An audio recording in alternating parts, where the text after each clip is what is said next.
stock futures dipped in overnight trading on Tuesday as the market is set to kick off a new quarter after a remarkable comeback. Futures on the Dow Jones Industrial Average traded about 50 points lower. The S&P 500 futures and the Nasdaq 100 futures fell 0.2% and 0.1%, respectively. Trading volumes were thin. The market just notched its best quarter in decades as it snapped back from the historic sell-off triggered by the coronavirus. The Dow gained 17.8% in the second quarter, posting its best quarter since 1987, while the S&P 500 finished the period with a near 20% gain, its best since 1998.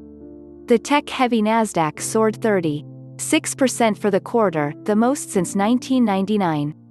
In after-hours trading Tuesday, FedEx jumped nearly 9% after posting quarterly earnings and revenue that topped analysts' forecast.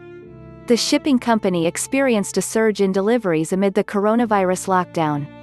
While the market bounced sharply from its March lows, the recent spikes in coronavirus cases in some states kept investors on edge. White House health advisor Dr. Anthony Fauci warned Tuesday that if the outbreak continues at its current pace, daily new cases could surpass 100,000 new infections per day. So far, more than 12 states have now paused or rolled back their reopenings as cases in the U.S. jumped 40% over the past week to an average of about 39,750 on Monday, according to a CNBC analysis of data compiled by Johns Hopkins University. We continue to expect it to be an uneven process, albeit with a positive trajectory, Keith Lerner, chief market strategist at SunTrust Advisory Services, said in a note. The good news is through this digestion period, markets are working off some of the excesses that had built up, and elevated expectations are being reset.